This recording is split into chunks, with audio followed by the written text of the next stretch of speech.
여러분 안녕하십니까? 오늘은 제자도 첫 번째 시간 좌절된 사랑의 세 가지 선택이라는 제목으로 말씀을 좀 드리려고 합니다. 사도행전 1장 9절로 26절의 말씀을 읽어드리겠습니다. 예수님이 이 말씀을 하시고 그들이 지켜보는 데서 하늘로 올리워 가시자 구름에 가려 다시는 보이지 않았다. 예수님이 올라가실 때 그들이 자세히 하늘을 쳐다보고 있는데 갑자기 흰옷 입은 두 사람이 그들 곁에 서서 말하였다. 갈릴리 사람들아, 왜 서서 하늘을 쳐다보느냐? 너희 가운데서 하늘로 올리워 가신 이 예수님은 너희가 본 그대로 다시 오실 것이다. 그 후 제자들은 감람산에서 예루살렘으로 돌아왔다. 그 산은 예루살렘에서 가까워 안식일에도 다닐 수 있는 거리였다. 그들은 성 안으로 들어가 자기들이 머물던 2층 방으로 올라갔다. 그들은 베드로, 요한, 야고보, 안드레, 빌립, 도마, 바돌로메, 마테, 알페오의 아들 야고보, 열심당원 시몬, 야고보의 아들 유다였다. 그들은 거기 모인 여자들과 예수님의 어머니 마리아와 예수님의 동생들과 함께 한 마음으로 계속 기도에만 힘썼다. 그러던 어느 날 믿는 형제들이 120명쯤 모인 자리에서 베드로가 일어나 이렇게 말하였다. 형제들이여, 예수님을 잡는 사람들의 앞잡이 노릇을 했던 유다에 대하여 성령께서 오래전에 다윗의 입을 통해 예언하신 성경 말씀은 당연히 이루어져야 했습니다. 그는 본래 우리 가운데 한몫 끼어 우리 일의 일부분을 맡았던 사람입니다. 이 사람은 죄악의 값으로 밭을 사고 거기서 곤두박질하여 배가 터져서 창자가 다 흘러나왔습니다. 예루살렘 사람들이 모두 이 일을 알고 그 밭을 피밭이라고 불렀습니다. 시편에는 그의 집이 폐허가 되어 그곳에 사는 자가 없게 하소서라고 기록되어 있고 또 그의 직분을 다른 사람이 갖게 하소서라고 기록되어 있습니다. 그러므로 요한이 침례를 베풀 때부터 예수님이 하늘로 올리워 가시기까지 주 예수께서 우리와 함께 계시던 그 모든 기간 동안에 줄곧 우리와 같이 다니던 사람 중에 하나를 뽑아 우리와 함께 예수님의 부활을 증거하는 사람이 되게 할 필요가 있습니다.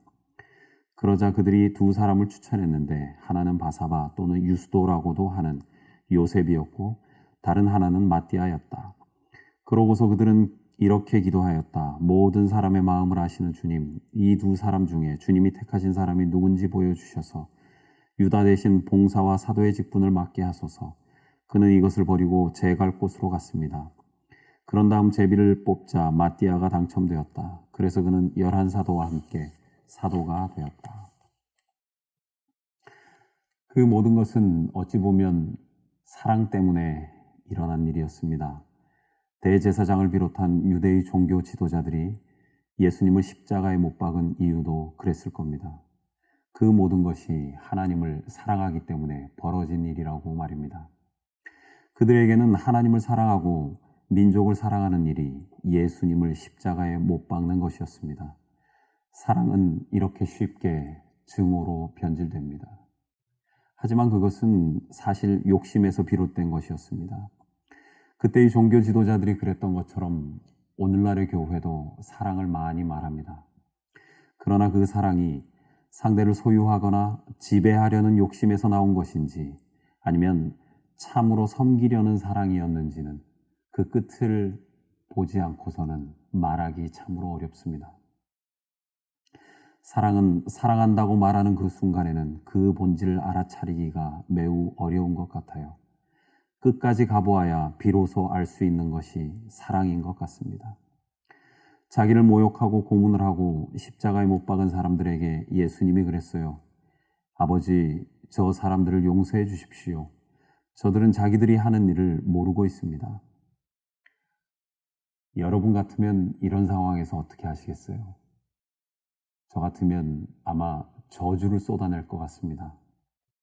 어떻게 이렇게 얘기할 수 있는지 저는 사실 아직도 이해가 잘 안 돼요. 가능한 일 같지도 않고요. 예수님은 수많은 환자를 고쳤지만 자신의 고통과 고민은 해결할 수 없었습니다.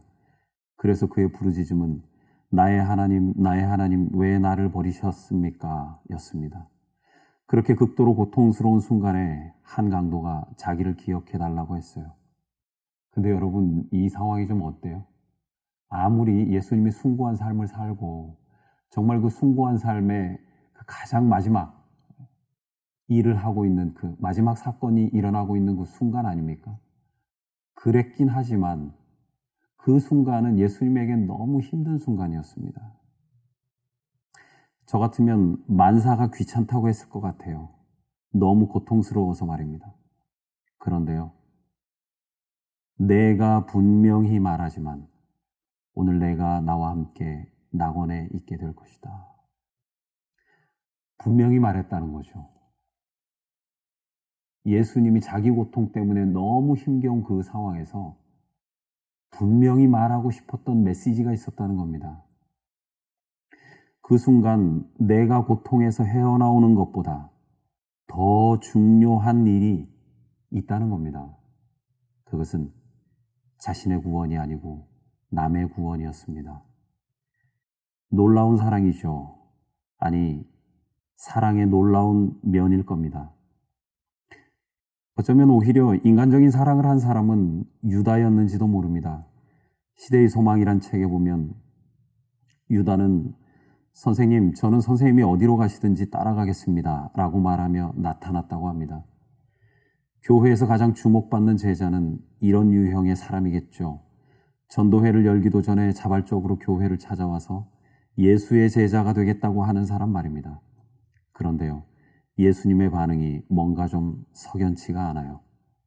여우도 굴이 있고 공중에 새도 보금자리가 있다. 그러나 나는 머리 둘 곳이 없다. 이 말씀이 무슨 뜻이죠? 제자로 환영한다는 겁니까? 아니면 거절을 의미하는 겁니까? 예수님의 말씀의 의미를 그때는 아무도 몰랐을 겁니다. 왜 다른 제자들은 순교를 하고 유다는 자살을 선택한 것일까요? 가장 멋있게 등장했던 그의 문제는 도대체 어디에 있었던 것일까요? 어쩌면 말입니다. 지나치게 높았던 그의 종교적 혹은 정치적 이상의 문제가 있었던 것은 아닐까요? 그런데요, 예수님이 승천 후에 천사가 제자들에게 권고해요. 갈릴리 사람들아, 왜 서서 하늘을 쳐다보느냐?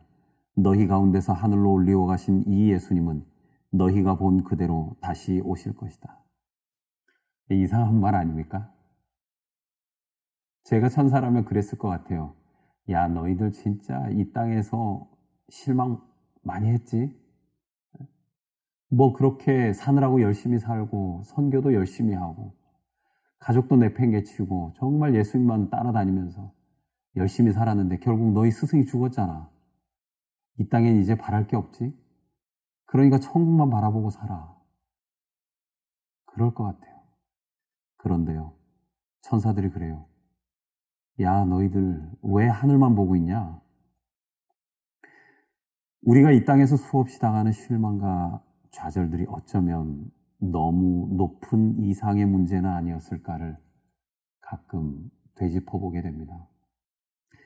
인간의 능력으로는 감당기 어려운 어떤 것, 하늘처럼 높은 이상을 말하고 꿈꾸었기 때문에 그런 실망과 좌절이 내게 닥친 것은 아니었을까 생각을 해보게 되는 거죠. 그것이 어쩌면 유다를 자살로 내몰았던 이유는 아니었을까 하고 생각을 해보게 됩니다. 제자들은 더 이상 하늘을 쳐다보지 않습니다. 그들은 돌아가서 기도회를 열죠. 그것이 그들이 한 일의 전부였습니다. 여러분, 뭔가 좀 싱겁지 않습니까? 예수님이 승천했는데 그들이 기도회만 열고 있었어요. 그런데 나중까지 다 보면 그게 참 옳은 순서였어요. 높은 이상을 추구하기 전에 제자들이 반드시 먼저 해야 할 일은 자신을 차분히 성찰하고 위로부터 오는 능력을 받는 것이었습니다. 신앙이란 자칫 잘못하면 높은 이상만을 끊임없이 추구하는 것이라고 오해하기 쉽습니다.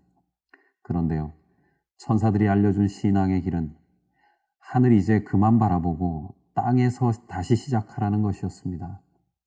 참 신앙의 힘은 어떤 면에서 보면 높은 곳에서 낮은 곳을 바라보게 하는 것 아닐까요? 하늘의 보좌보다는 말구유를, 상석보다는 말석을, 섬김을 받는 자보다는 섬기는 자가 되라는 것이 기독교 신앙의 진지한 요청 아닐까요? 비판이 가진 두 가지 양상이 있는 것 같아요. 그가 가졌던 것을 내가 갖지 못했기 때문에 비판하는 사람이 있습니다. 헤게모니 쟁탈전에서 패한 사람들이 주로 하는 것이겠죠. 그렇기 때문에 그건 아마 비판이라기보다는 비난이라고 부르는 것이 맞을 겁니다. 또 다른 비판의 유형이 있어요. 그것은 비판이라기보다는 삶에 대한, 신앙의 대안을 제시하는 견해일 겁니다. 그것이야말로 진정한 비판이겠죠. 왜냐하면 비난이라고 하는 것은 본질적으로 자기 입장을 벗어나질 못해요. 참다운 비판은 자신의 입장을 벗어나 새로운 시각으로 문제를 바라보는 것 아니겠습니까? 입장이라는 것을 벗어나지 못한 사람들이 유대의 종교 지도자들이었죠. 그리고 예수의 제자 중에는 유다였을 겁니다. 사실 다른 제자들도 그런 면에서는 대동소이할 겁니다. 그러나 차이는 어디에 있었을까? 예수의 시각으로 말씀을 보고 천사의 시각으로 성경을 대하는 유연성에서 오는 것 아니겠습니까? 그것이 그들이 가진 장점이었죠. 그것은 말씀을 해석하는 능력의 차이였습니다. 이러한 해석적 능력은 살았고 운동력이 있어 양쪽의 날이 선 그 어떤 검보다도 더 날카로운 것이죠. 때로 그 능력이 사람을 살리기도 하고 죽이기도 하는 것입니다. 그래서 율법학자에게 하신 예수님의 질문이 내가 어떻게 읽느냐라고 물으신 것 아니겠습니까? 어찌 보면 말씀을 많이 읽는 것보다 중요한 것은 해석이겠죠. 성경을 어떻게 읽느냐에 따라서 그 사람의 삶과 신앙이 좌우되는 것이기 때문에 그렇습니다. 그들은 이제 제자를 뽑습니다. 대사명을 받은 사람들이었어요. 엄청난 사명이 주어졌죠. 땅끝까지 복음을 전해야 합니다. 그러면 그들에게 가장 중요한 것은 무엇일까요? 재정모금 아니겠습니까? 돈 없이 무슨 일을 합니까? 그런데요, 그것은 제사장들의 시각이었어요. 그래서 유다를 돈으로 매수합니다. 돈으로 이룬 십자가였죠. 그건 세상에서 할 수 있는 가장 손쉬운 방법일 겁니다. 반면에 예수님은 좁은 문으로 가시는 거죠.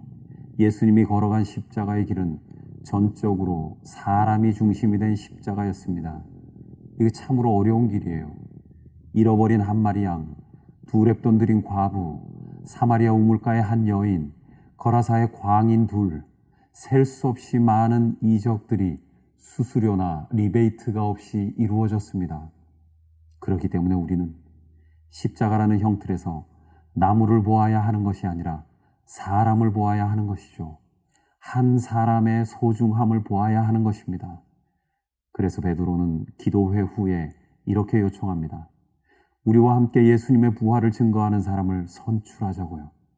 예수님은 이제 하늘로 가버렸습니다. 어찌 보면 다시 절망해야만 하는 그 순간에 그 기도회에 모인 사람들은 제자를 뽑습니다. 절망을 이기는 가장 큰 힘은 어디서 오는가? 어쩌면 그것은 사람에게서 오는 것인지도 모릅니다. 그리고 그 일을 할 사람은 신앙인이라 불리는 한 개인, 바로 여러분인 것입니다. 오늘의 마띠아는 누구일까? 바로 나 자신이 아닐까요?